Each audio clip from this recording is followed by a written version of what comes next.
If you've got a Chevy that's built after about 2010, then it's white, you're most likely going to have this Summit white paint. And here's the touch-up for that. I'll show you how this paint pen works. It's pretty fancy. It's got some little plastic thing here for the shipping. Just throw that away. You've got 4 functions in this little paint deal here. Take the top off. That's your paint pen. You basically invert this and push down on that pretty hard to get the paint to start flowing, and now you can use that as a pen. To rough up a surface, you can use this abrasive tip. It's got a sharp edge here, so you can chip away at it, or you can use this flat edge to smooth it out.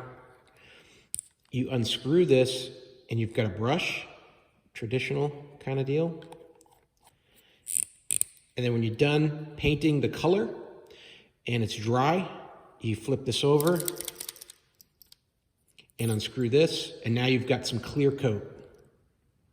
There's a little brush here, clear coat. All right, that's how it works. I got a little hole here on this car that I'm gonna fix right here.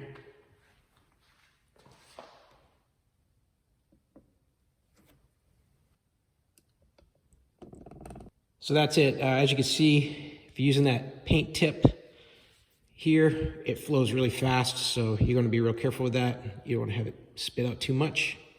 And then after this cures, you're going to hit it with the clear coat.